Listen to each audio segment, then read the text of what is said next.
Merci de nous rester fidèles, Madame, Messieurs, sur Kivu Morning Post.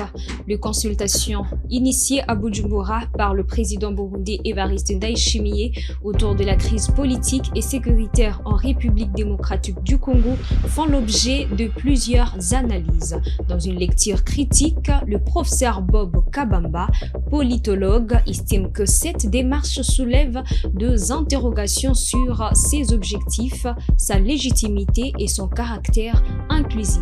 Il évoque notamment les préoccupations exprimées autour d'un éventuel changement de la Constitution ainsi que l'absence du camp de l'ancien président Joseph Kabila dans ces échanges, deux éléments qui, selon lui, alimentent le débat sur la portée réelle de cette médiation régionale.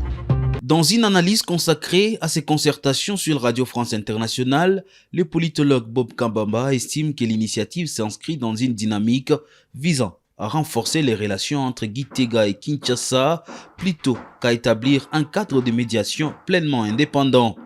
L'analyste met en doute la capacité du président burundais à jouer un rôle de médiateur neutre dans la crise congolaise. Selon lui, l'implication militaire du Burundi dans l'est de la RDC constitue un élément susceptible d'alimenter les réserves de certains acteurs de l'opposition congolaise.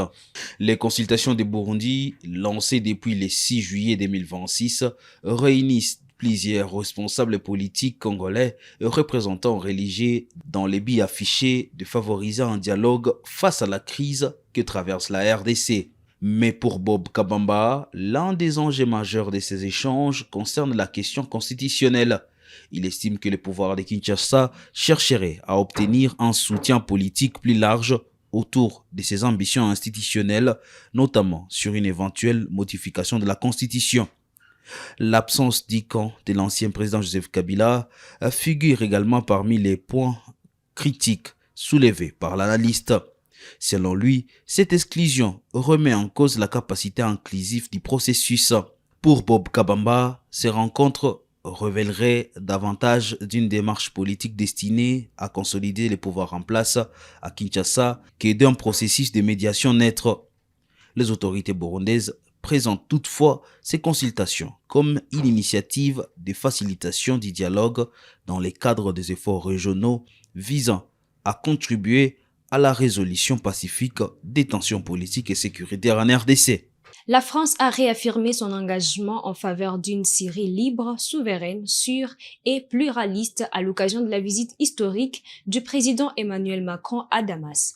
Reçu par son homologue Ahmed Al-Shara, le chef de l'État français a salué la diversité de la société syrienne et rendu hommage au peuple syrien tout entier, mettant en avant sa dignité, son courage et sa détermination. Dans son discours, Emmanuel Macron a insisté sur la nécessité de construire un avenir fondé sur la stabilité, l'unité nationale, la coexistence et le respect des aspirations des Syriens après des années marquées par les crises, les divisions et les profondes transformations politiques. La Syrie mérite cette unité, le respect de son peuple, et je l'ai dit, dans toutes ses composantes. Mais pour ça, c'est l'unité à préserver, d'abord l'unité par le peuple et pour le peuple lui-même, le travail que fait le gouvernement actuel en matière de sécurité, mais aussi d'éducation, d'économie. C'est le travail que la justice doit faire, et il est extrêmement important. Et donc nous, c'est d'accompagner ce chemin. Et je pense qu'on aurait tort de penser qu'on peut faire réussir une des composantes du peuple syrien contre l'autre, surtout quand on parle depuis l'étranger. Et donc je le dis avec aussi beaucoup d'estime, j'espère que vous l'avez compris, pour le peuple syrien qui s'est battu pour sa liberté. Et je crois qu'il mérite cela. Et au-delà des intérêts que nous défendons, on a le droit aussi d'être idéaliste quand on parle de politique au sens noble du terme. Et c'est quand même formidable qu'un peuple se soit battu pendant 14 ans pour sa liberté et qu'une île la recouvre et qu'il ait envie de croire à son avenir. Et que nous, on ait envie d'y croire aussi et de l'aider. Et vous savez quoi, c'est possible. Et nous avons connu dans d'autres temps, il y a plus de 8 décennies, une période comparable.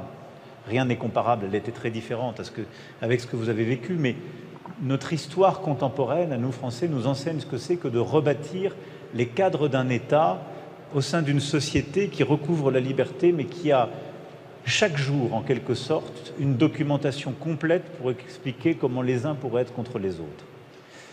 Nous nous sommes reconstruits en mettant notre unité au-dessus de tout, en mettant le goût de la paix au-dessus de tous les différends, en mettant la volonté d'avancer pour nos enfants comme étant supérieure à toutes les divisions. Je ne dis pas que ça vaut partout et pour tout temps, mais je trouve que ce serait formidable que ça advienne ici, et je pense que c'est possible. Alors courage.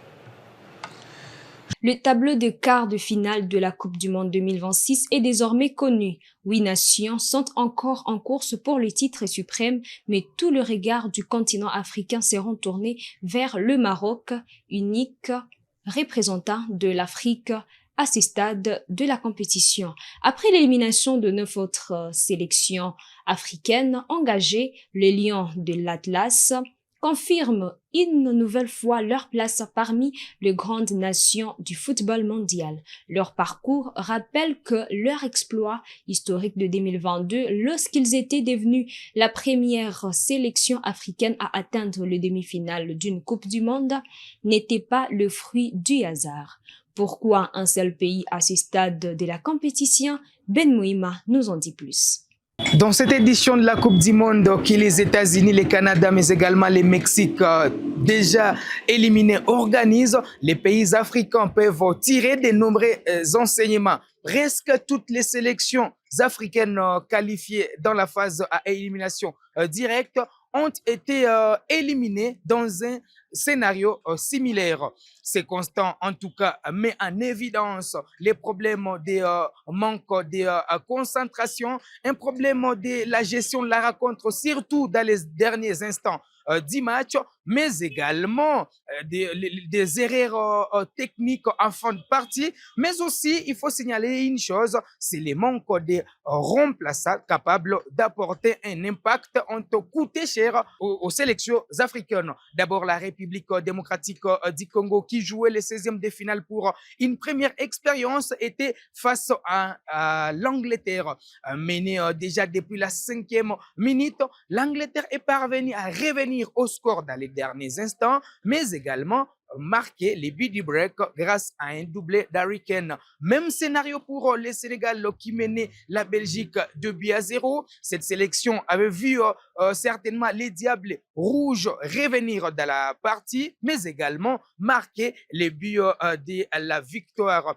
Les Égyptiens peuvent également se nourrir des regrets puisque les Pharaons menaient 2-0 devant l'Albi Céleste de Lionel Messi. Malheureusement, à la 80e minute, ces joueurs ont craqué et encaissé les buts de la réduction du score, les buts égalisateurs, mais également les buts de la défaite. Donc, les Africains vont rentrer à la maison et apprendre de ces erreurs afin de revenir avec force, surtout avoir des remplaçants capables. Parce que quand c'est l'Angleterre qui joue face à la RDC et que c'est un Bukayo Saka qui est sur les bancs de touche et aisé, c'est pour autant dire que quand ces joueurs vont monter sur la pelouse, ils vont apporter du sang nouveau. Quand c'est Léao qui reste sur les bancs de touche avec les Portugal et quand il entre, c'est un autre joueur qui apporte du danger sur les couloirs des adversaires. Par exemple, les matchs de la RDC face au Portugal. Et donc,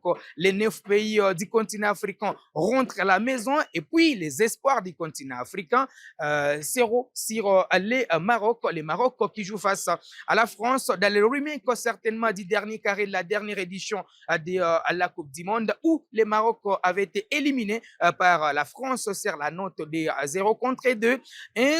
Un but marqué par Théo Hernandez, mais également un autre inscrit par Colomboigny. Donc, c'est un match revanchard pour les Lions de l'Atlas qui vont croiser cette équipe française, finaliste malheureux de la dernière édition et qui aura à cœur de remporter cette compétition comme c'était le cas en 2018 avec une génération dorée portée par Kylian Mbappé qui jusque-là est parmi les meilleurs buteurs de cette compétition avec 7 buts. Donc, la star du Real Madrid aura besoin de marquer face au Maroc afin de rejoindre Lionel Messi qui va rester leader au royaume des buteurs avec 8 réalisations. C'était l'actualité internationale sur Kivu Morning Post, madame, messieurs. Merci à vous de nous avoir suivis du début à la fin. Retrouvons-nous dans des prochaines actualités.